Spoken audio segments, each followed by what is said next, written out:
கிறிஸ்துவுக்குள் பிரியமானவர்களே, இந்த புதிய நாளின் கால வேளையிலே உங்களை சந்திப்பதில் மிகவும் மகிழ்ச்சி அடைகிறேன். இன்றைய தினம் நாம் தியானிக்க இருக்கிற வசனம் ஏசாயா தீர்க்கதரிசியின் புத்தகம் 43ஆம் அதிகாரம் 2ஆம் வசனம். நீ ஆறுகளை கடக்கும்போது அவைகள் உன்மேல் புரளுவதில்லை. தேங்கி நிற்கும் தண்ணீரை கடப்பது ஒருவேளை எளிதாயிருக்கலாம். ஆனால் ஆறுகளை கடப்பது என்பது ஒரு கடினமான காரியம். ஆறுகளில் வெள்ளங்கள் மோதி அடிப்பதுண்டு. பெருவெள்ளத்தின் இரைச்சல்கள் பயமுறுத்துவதுண்டு. ஆறுகள் மனுஷன் மேல் கடந்து வந்து அவனை புரளச் செய்கிறது. அதே நேரம் கர்த்தர் தம்முடைய பிள்ளைகளை பார்த்து அன்போடு கூட நீ ஆறுகளை கடக்கும்போது அவைகள் உன்மேல் புரளுவதில்லை என்று வாக்களித்திருக்கிறார். இலங்கையில் ஒரு தமிழ் குடும்பத்தை குறிவைத்து சிங்களர்கள் வந்து அவர்களது வீட்டின் முன்கதவை உடைத்துவிட்டு உள்ளே நுழைந்தார்கள்.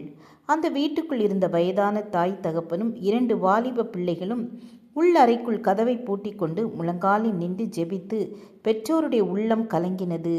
கதவை உடைத்து உள்ளே வந்து விடுவார்களோ என்றும், வயதான தங்களை கொன்றுவிட்டு 2 பிள்ளைகளையும் கெடுத்து சீரழித்து விடுவார்களோ என்றும் எண்ணி பயந்தார்கள். ஆனால் கர்த்தரோ அதற்கு ஒப்பு கொடுக்கவில்லை.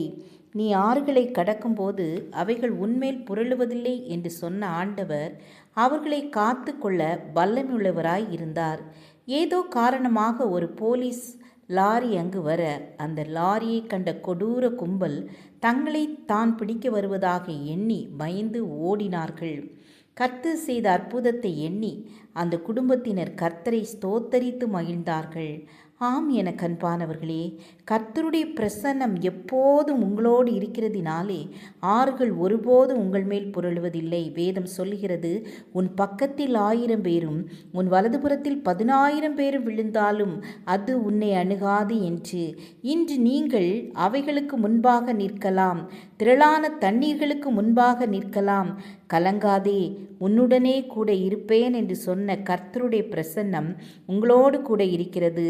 அந்த ஆறுகள் எவ்வளவுதான் உங்களை பயமுறுத்தினாலும் மிரட்டினாலும் கர்த்தர் உங்களோடு இருக்கிறபடியினால் அது உங்கள் மேல் புரளுவதில்லை.